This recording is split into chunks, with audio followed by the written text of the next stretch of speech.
Hi guys! Ayan, paalis na naman kami. Alis na naman kami sa Dora. Iiwan na naman namin ang malaking bahay at pupunta kami sa city. Ayan, ito na naman ang nakakahilong sitwasyon kung saan na naman kami magtatambay sa mga kamag-anak nila. So natawa ako dyan kasi nga nagbiro si sir. Ganyan sila kapag wala si Maldita. As in, napakasaya nilang pamilya kahit sila lang. Pag nandiyan si Maldita, para na silang seryoso. So ayan, andito kami ngayon sa resort kung saan pinakamahal na resort dito sa may Bahrain. Ayan. So 'di ba napakaganda guys ng place dito, talagang sosyalin na siya, resort.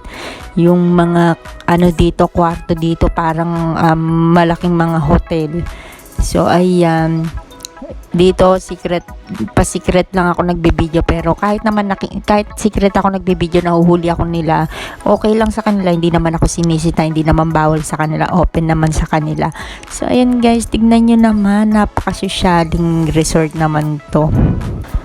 Ayan, so tinatanong namin kung anong kwarto si Madam Zainab kasi nga nag-photoshoot siya, nag-video shoot siya, meron siyang trabaho dito, kaya naman 2 days na libre siya dito, sponsor ng kanyang pinopromote na video. So ayan guys, napakaganda naman talaga.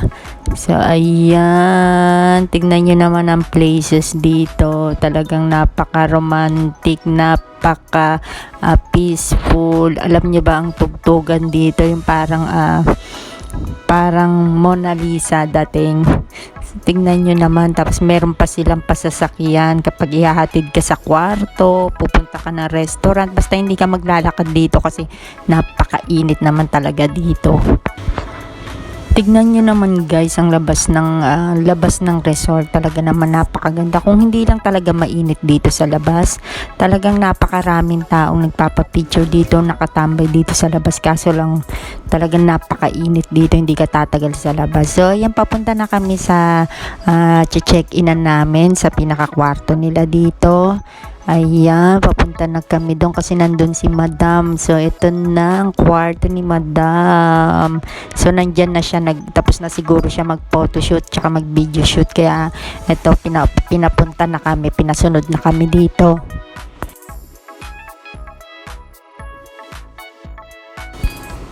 At ito nga ang loob ng kwarto guys, napakaganda naman talaga.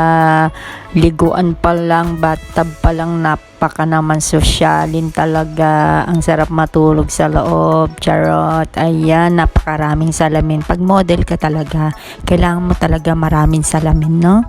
Ultimo dito sa pinag-check-in na napakaraming salamin. At dahil nga swimming ang pinunta ng mga bata dito, ayan, magsiswimming na sila. Hindi na nila pinalagpas yung oras kasi nga 2 days lang sila dito magi-stay, so swimming to the max ang mga bata. So napakaaliwalas naman talaga dito. Alam mo, perfect na talaga to kung hindi lang talaga napakainit sa lugar na to.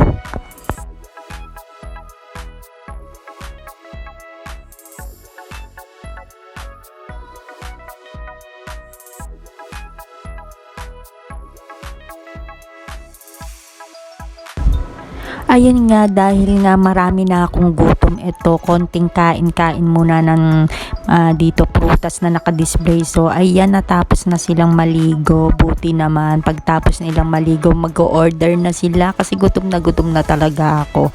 So ayan, waiting tayo dyan sa kanila. At ito nga, dahil nga napakabait na tong mga to, ayaw kaming umuwi dahil wala kaming tutulugan ditong mga kadama. 2 kaming kadama. Inorderan talaga kami ng bed para sa amin 2.